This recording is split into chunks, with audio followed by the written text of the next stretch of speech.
Have you ever noticed how a single thought, quiet and fleeting, can change the course of your entire day? You're sipping your morning coffee, feeling calm, and then a doubt creeps in, a worry, a memory. Suddenly, your chest tightens and the world feels heavier. Most people don't realize how much power a thought holds, not because of the thought itself, but because of what it awakens in us. A feeling. And that feeling, if left unexamined, begins to shape the way we see everything. It's not the thought that traps you, it's the pattern. Thought becomes feeling, feeling becomes reaction, and reaction becomes your way of life. You begin to respond to the world not as it is, but as your inner storm tells you it might be. This is how the cycle begins, quietly, invisibly, and yet with immense force. But the Stoics believed you could step back, observe, choose again. This video is not about controlling every thought, but about learning how to respond with wisdom rather than fear. If that speaks to something in you, stay with me. What you'll hear next might just be the shift your mind has been waiting for. 1. Your thoughts are not the enemy. You ever sit in silence and feel like your own mind is turning against you? Like no matter how hard you try to stay focused, stay calm, or stay present, there's a quiet voice that pulls you back into the same doubts, the same fears, the same regrets. It's not shouting, it's whispering, and yet somehow it controls everything. But here's the truth the Stoics knew long ago. It's not the thought that matters. It's what you do with it. Marcus Aurelius once wrote, "The things you think about determine the quality of your mind. Your soul takes on the color of your thoughts." But he didn't mean you should panic every time a negative thought shows up. In fact, the Stoics believed that thoughts are nothing more than impressions, fragments. They aren't commands, and they certainly aren't facts. Negative thoughts are not your enemy. They're messengers, symptoms, not the root. And if you've been fighting them, trying to suppress them, outrun them, or drown them in noise, it might be time to step back and look deeper, because underneath every thought is a feeling you haven't yet faced, a wound you haven't yet addressed. That's where the real work begins. Not in silencing your mind, but in understanding what it's actually trying to show you. Let me share something with you. I knew a man who spent years trying to be the most positive person in every room, smiling, joking, repeating affirmations. He was the first to say everything would be okay. But every night when he got home, the silence overwhelmed him. His thoughts became loud, repetitive, relentless. He didn't understand why. Until one day someone asked him not what he was thinking, but what he was avoiding feeling. That question broke him open. It wasn't the thoughts that were hurting him. It was the grief he buried beneath them. Grief he never allowed himself to feel. This is the kind of illusion we live with. We try to fix the mind without healing the heart. We treat our thoughts like enemies to defeat rather than signals to decode. But Epictetus taught, it's not events themselves that disturb us, but our judgments about them. And that includes the thoughts we judge ourselves for having. If you feel stuck in a negative loop, stop asking how to silence your mind. Ask instead what feeling you've been afraid to confront. Because thoughts will keep circling until the feeling beneath them is given space to rise and dissolve. This isn't about using tricks or techniques to manifest peace. Stoicism isn't interested in illusions. It's interested in reality, strength, self-honesty. It's about facing what is uncomfortable with courage, rather than hiding behind a mask of forced positivity. You don't need to declare war on your mind. You need to reclaim your place as its master. The way forward isn't to argue with your thoughts or pretend they don't exist. It's to meet them with clarity and patience. Let them pass, let them reveal, but never let them define you. You are not the thought. You are the observer behind it. And the more clearly you see that, the more space you create for something new, something wiser, to rise in its place. So as we move forward, keep this in mind. The next time a negative thought surfaces, don't fight it, don't follow it. Simply ask, what truth am I refusing to feel? Because that question will open a door. And once it's open, we can begin the deeper work. Let's step through it together in the next part.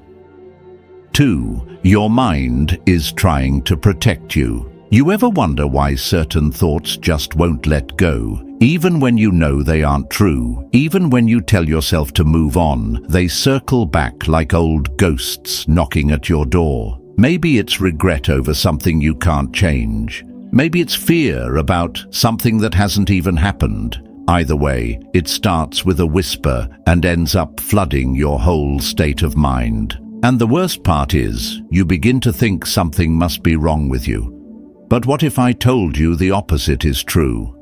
According to the Stoics, your mind isn't your enemy, it's your servant, a powerful tool given by nature to help you survive, observe, and respond with reason. Epictetus reminded us, it is not events that disturb us, but our judgment about them.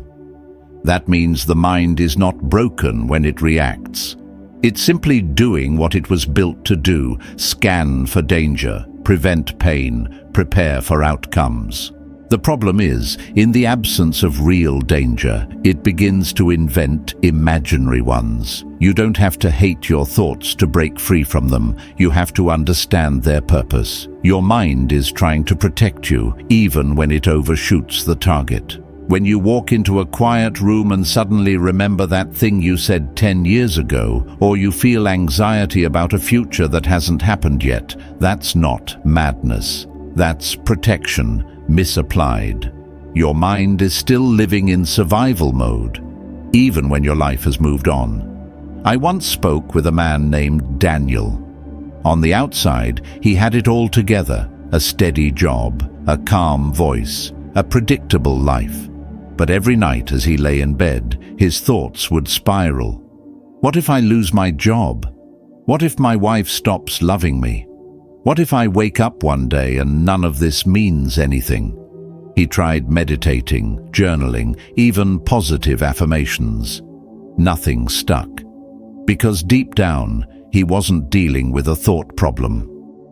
He was dealing with a fear, the fear that stability could be taken from him at any moment. And until he faced that fear, not suppressed it, not talked over it, his thoughts would keep finding new ways to deliver the same message. Seneca wrote, "We suffer more often in imagination than in reality." This is the heart of the matter.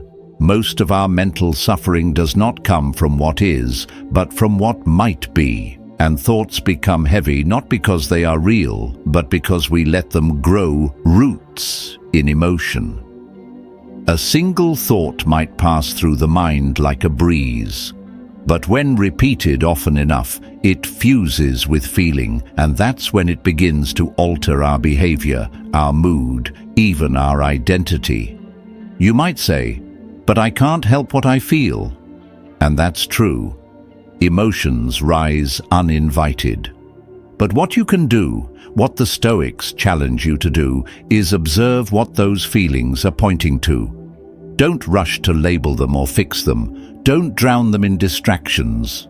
Sit with them, understand them, let them soften on their own, and they will. Remember, your thoughts move fast. They loop, they echo, they convince. But underneath them, always, is a feeling waiting to be seen. That's where your power lies. Not in silencing your mind, but in anchoring yourself so deeply in awareness that no storm can sweep you away. The next time a thought grips you with fear, pause and ask, what feeling am I protecting myself from? What am I trying not to feel? Because once you can name it, you can face it. And once you can face it, you can free yourself.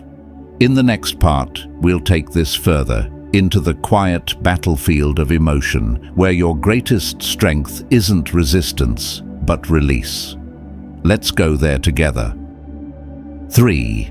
Feelings shape perception. Have you ever walked into a room, said nothing, and still felt like everyone could sense your mood? Like the weight you were carrying on the inside had somehow followed you in? That's the quiet power of feelings. You don't have to speak them aloud. You don't even have to show them on your face. Somehow they color the atmosphere around you. They show up in how you sit, how you breathe, how you meet someone's eyes or avoid them. The Stoics didn't deny feelings. They studied them. They understood that while we might not choose the emotion that rises in a moment, we do choose what we do with it. Seneca put it clearly when he said, "A wise man is indifferent to all that lies outside his control." But what he meant wasn't cold detachment. He meant that the wise learn to hold space for their feelings without being ruled by them. Here's the truth most people miss. Your feelings are not just a private experience. They shape your perception. They change the way you hear what someone says. They distort what you think someone meant. They influence every decision you make, even the quiet ones, especially the ones you think are purely logical. I knew a woman named Claire, a brilliant professional who always made sound decisions at work. But after a difficult breakup, something changed. She started doubting every choice, rereading emails 3 times, second-guessing conversations that hadn't gone wrong. It wasn't because she'd suddenly become irrational. It was because the pain she hadn't processed had become the lens through which she saw everything. She wasn't seeing reality anymore. She was seeing her hurt reflected in every situation. This is why Marcus Aurelius warned, "The soul becomes dyed with the color of its thoughts." And those thoughts are almost always colored first by emotion. One unaddressed fear can tint your entire worldview. One hidden resentment can turn every interaction into a battlefield.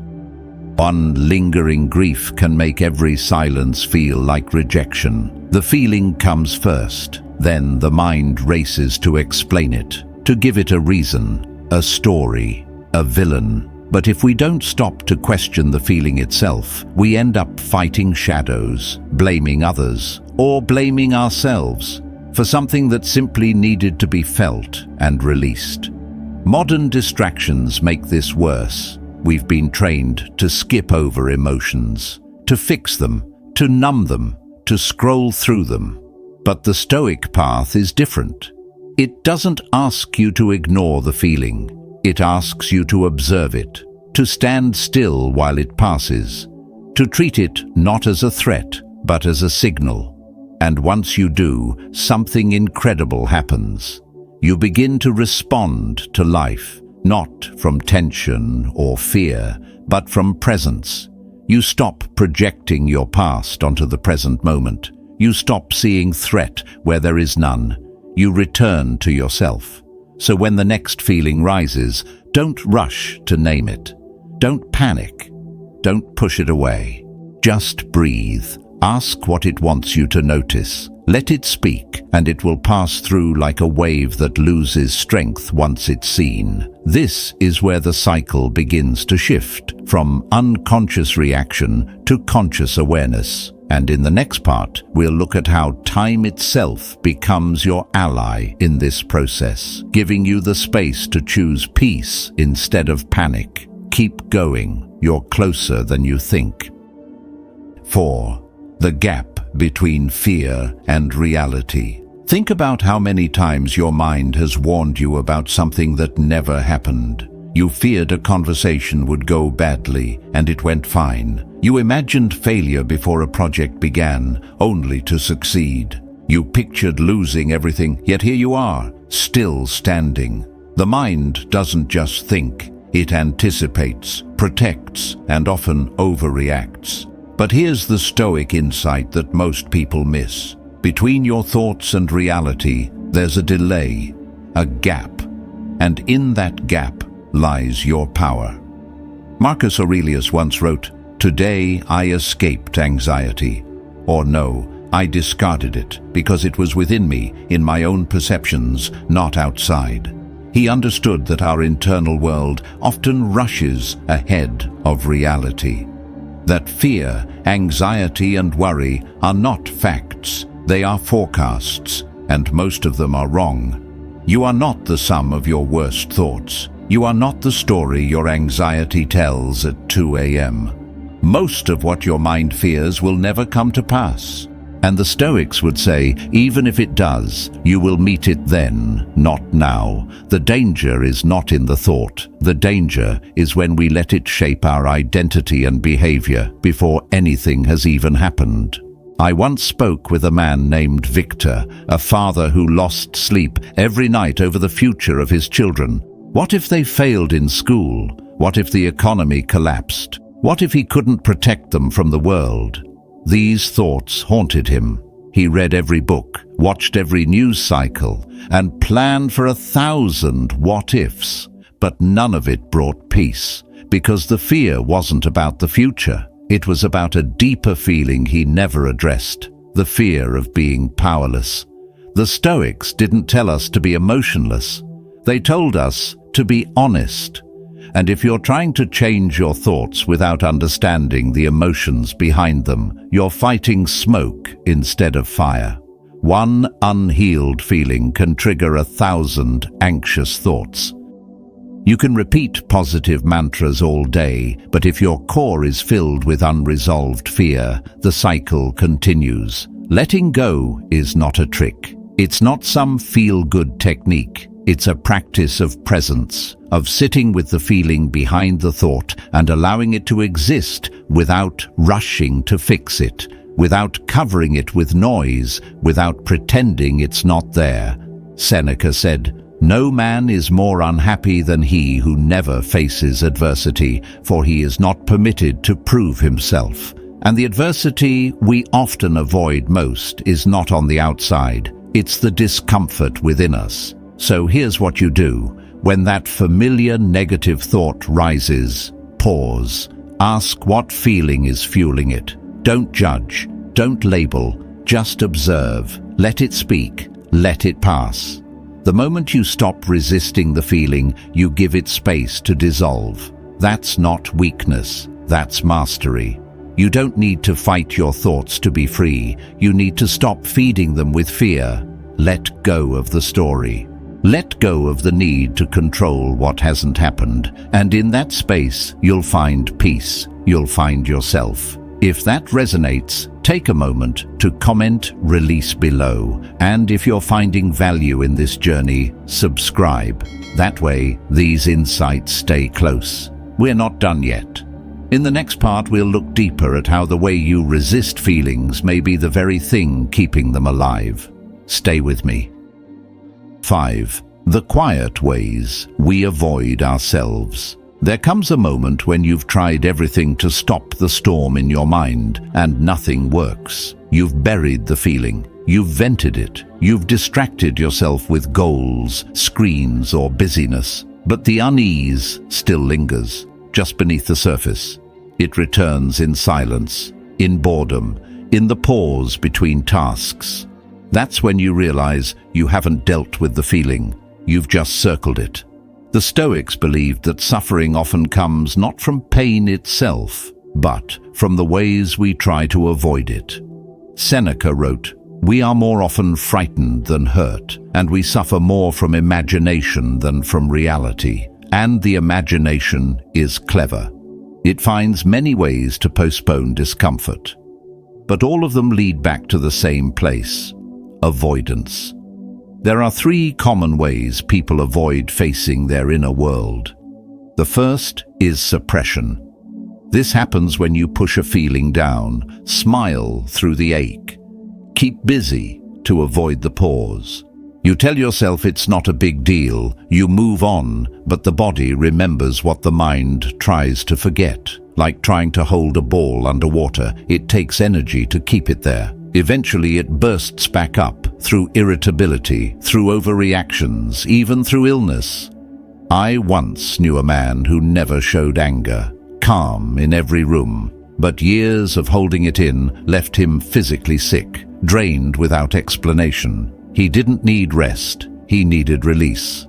The second way is expression, but not the kind that heals. This is when you feel the emotion and immediately act it out. You yell, you blame, you collapse into it.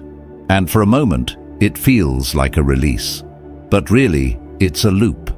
When you act from the emotion without understanding it, you deepen its story. You become more identified with the wound than the lesson it's trying to teach you. You aren't clearing the pain, you're reliving it. The last path is escapism.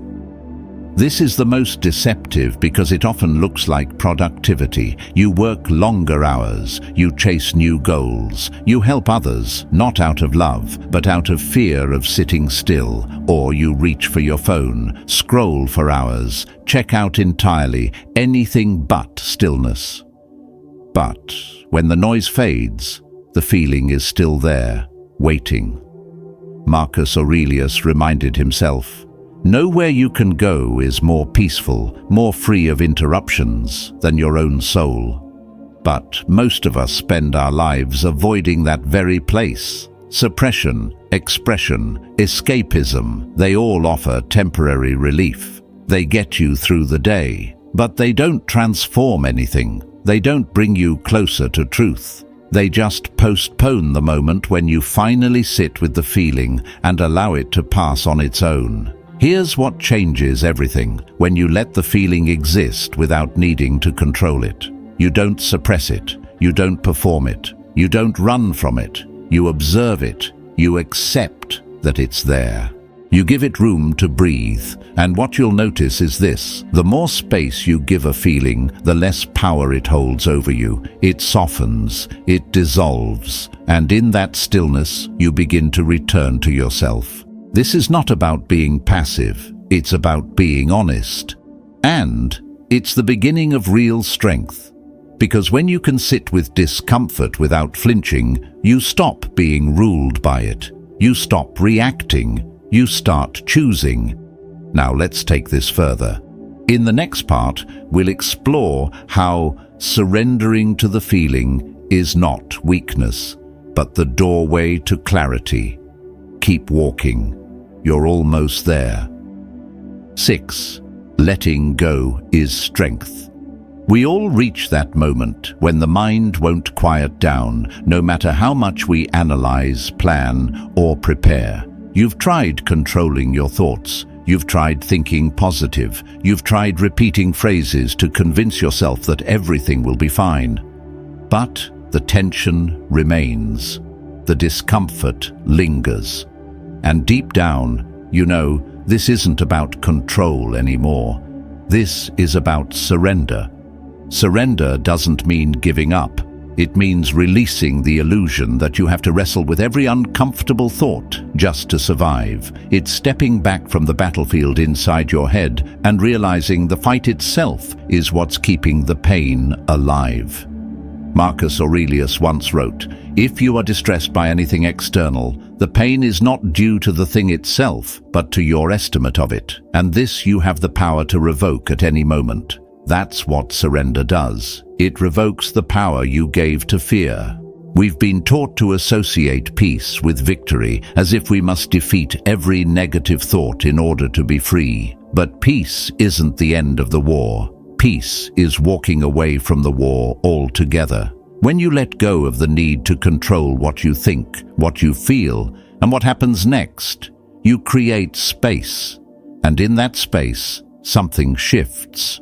I remember talking to a man named Jordan. He was in his late 30s, sharp-minded, constantly pushing for progress in every area of his life. But underneath all the effort, he carried a quiet panic, this fear that if he ever stopped controlling, everything would fall apart.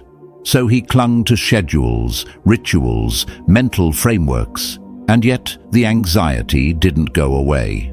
One day, in a quiet moment, he said something that struck me. "I've done everything right. Why do I still feel like something's wrong?" That was the turning point. Because it wasn't about doing anymore.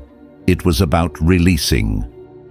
When he stopped trying to force his way through every thought and simply allowed them to be without judgment, without resistance, he discovered something unexpected. The fear didn't grow, it softened. The anxiety didn't multiply, it lost its grip. That's the paradox. The more you try to push away the discomfort, the more it chases you. But the moment you allow it to be there, without force, it begins to fade. Seneca once said, "No man is more unhappy than he who never faces adversity." For he is not permitted to prove himself. And one of the greatest adversities is facing the discomfort within ourselves without trying to fix it.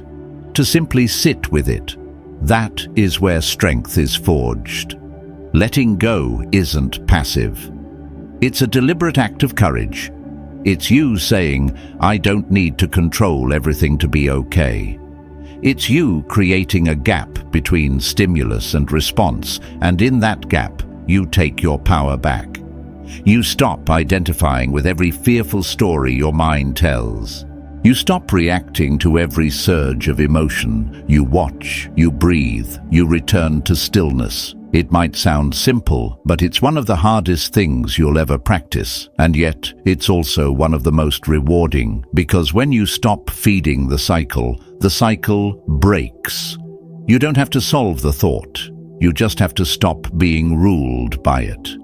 Letting go is not about replacing the negative with the positive. It's about allowing all of it to pass through without clinging, without pushing, without becoming. This is how clarity returns, not in a burst of insight, but in the quiet after you've stopped trying to force an answer. It shows up in your breath, in your posture, in the absence of tension where it used to live. Slowly, the mind quiets, not because you silenced it, but because you stopped arguing with it. And maybe one day you find yourself in the middle of a moment that would have once triggered you, but now it passes like wind through an open window. That's not numbness, that's freedom. You didn't suppress, you didn't fight, you let go. So the next time discomfort rises, don't brace for war, don't try to win, just notice it, sit with it. Say, it's okay if it happens, it's okay if it doesn't. That single act of acceptance is enough to shift the entire pattern. That's when you realize the fear you were holding on to was never yours to begin with. It was inherited, conditioned, passed down through experience, but not truth. Surrender breaks that cycle. It opens the door to a quieter, steadier way of being. And once you step through, you'll never look at your thoughts the same way again. From here, we move deeper, into the practice of presence, where feeling becomes the teacher and silence becomes the guide. Let's continue. 7. Begin with the feeling. There's a moment we all face when a flood of thoughts comes rushing in and we feel completely hijacked by the mind. Maybe you're lying in bed at night and out of nowhere, an old memory resurfaces or a random fear takes root. You try to reason with it, outthink it, push it away, but it doesn't leave. It lingers, and before long, you're not responding to life, you're reacting to a storm in your head. The Stoics would say, don't fight the thought, step underneath it. Because the thought is not the source, the feeling is. As Epictetus taught, it is not things themselves that disturb us, but our opinions about them. And those opinions often begin with a sensation, tightness in the chest, a knot in the stomach, a restless tension in the body. That's where you need to look. So how do you do that? You begin by pausing, not to analyze, not to explain, just to notice. Where in your body is the feeling sitting? What happens if you let it be there without needing to change it? Most people rush to name the feeling or judge it. This is bad. This means I'm weak. This needs to go. But the Stoic path asks for something different. Observation without judgment. There was a man I once spoke with, a quiet leader in his company, respected by many. But inside, he was haunted by a deep fear of failure. Every time he made a decision, his mind would spiral. What if I get it wrong? What if I lose everything? He tried positive thinking, mental reframing, even therapy. Nothing clicked until one day he stopped analyzing and started sitting with the physical sensation itself. He realized that beneath every anxious thought was a tightness in his throat, a pressure behind his eyes, a wave of sadness he never named. He didn't try to change it. He simply allowed it to rise and fall. Over time, the fear softened, not because he fixed it, but because he finally listened. This is the art of surrender that the Stoics speak of, not passive acceptance, but calm attention. Seneca said, "We are more often frightened than hurt, and we suffer more in imagination than in reality." The imagination is fueled by unacknowledged emotion, and the only way to quiet it is to go inward, slow down, and stop running. You don't need to identify every thought to break the cycle. Most thoughts are just echoes of a deeper emotional truth you haven't fully felt. And when you release that feeling, the thoughts lose their grip. Think of it like pulling the plug from a speaker. The noise dies out, not because you chased every sound, but because you disconnected the power source. This process takes time. Sometimes the emotion clears quickly. Sometimes it returns in waves. That's normal. You've lived a whole life. Some feelings are layered. Some need to be felt more than once. The important thing is not to treat it as a race. It's not about getting to happy as fast as possible. It's about learning how to stay present, even when things feel heavy. The more you practice, the more space opens up between you and your thoughts. That's where your power lives. When the noise fades, you start to remember who you are underneath it all, not the roles you play, not the fears you carry, but the quiet awareness that has always been watching. And from that quiet place, we begin to rebuild, not through control, but through clarity. That's where we'll go next. 8. The return to stillness. There's something strange that happens when you finally let go of what's been haunting you, not in a dramatic moment, not with fireworks or some emotional breakdown. It's quieter than that. You wake up one morning and the weight that used to be there isn't. You notice the silence before the spiral, the breath before the worry, and you think to yourself, did something shift? But here's the thing. You might not even notice it at first. The change doesn't always announce itself. It whispers through small signs. Your patience grows without effort. Your reactions slow down. Your presence deepens.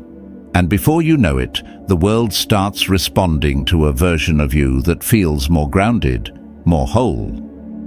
Marcus Aurelius wrote, "The happiness of your life depends upon the quality of your thoughts, but that quality changes when the thoughts are no longer built on fear, resentment, or shame." When you surrender, not to defeat, but to understanding, you stop feeding the cycle. The thoughts lose urgency, the emotions lose intensity, and you return to a state that feels like home. Other people will often notice the change before you do. They'll comment on your calm. They'll tell you that you seem lighter, even if they can't explain why. Your energy isn't as rushed. Your voice carries less strain. They'll say you seem more like yourself, and they'll be right. Because when you stop fighting what's inside you, you begin to remember who you were before the noise took over. I once met a man named Louis. For years, he carried this quiet tension everywhere he went.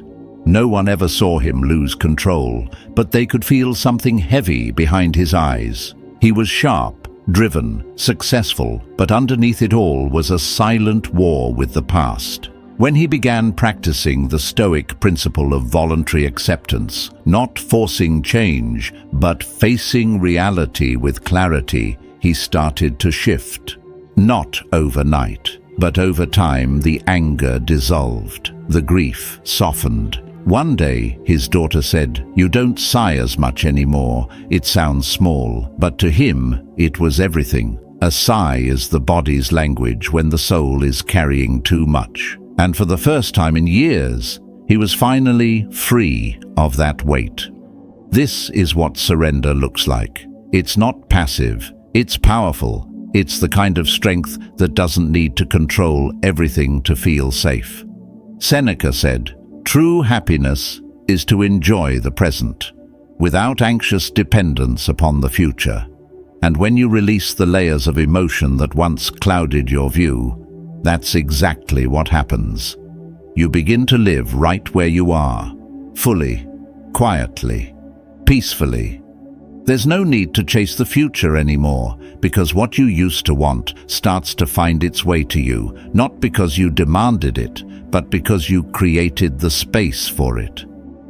The authentic version of you, buried under years of defense and disappointment, finally rises. And when that version begins to lead your life, the world responds differently. People trust you more, opportunities feel natural. Peace stops being something you hope for and starts being something you carry. This isn't magic, it's the natural result of alignment. When your thoughts, emotions, and actions are no longer in conflict, you move through life without friction. You stop tripping over your past. You stop fearing your future. You simply walk forward, step by step, breath by breath. And that's what Stoicism is really about. Not numbing yourself to life, but learning how to walk through it with wisdom and steadiness. Not avoiding emotion, but not becoming enslaved by it either. When you understand your mind and let go of the layers that no longer serve you, you don't become someone else. You become who you were meant to be all along. So take your time. This isn't a race. You may need to revisit these steps again and again. That's normal, that's human, but each time you do, you'll return with more clarity, more compassion, and more strength. And one day, without even realizing it, you'll notice the silence where the struggle used to be. And that will be your sign. Not that you've arrived, but that you've remembered. That you're no longer trying to fix what isn't broken. That you've stopped fighting the mind and started listening to it with patience. From there, the journey changes, not because the world does, but because you do. Now, walk forward, not chasing, not avoiding, just walking, still, clear, free. The next time your mind begins to spiral and the weight starts to pull you under, pause, not to resist, not to fix, just to surrender, even if only for a few breaths. There's wisdom in stepping back, in choosing stillness over struggle. If this message found you at the right moment, I invite you to carry it with you, and if someone comes to mind, pass it on. You're not alone in this journey. If these reflections help bring clarity, feel free to subscribe so you don't miss what's next. And if something stirred within you, let me know by dropping a comment below with the word release. Remember, peace isn't something you chase. It's something you uncover by letting go. And once you begin to live from that quiet place, the world starts to meet you differently. Keep going. In the next video, we'll go even deeper into mastering the thoughts that once held you back. You're ready.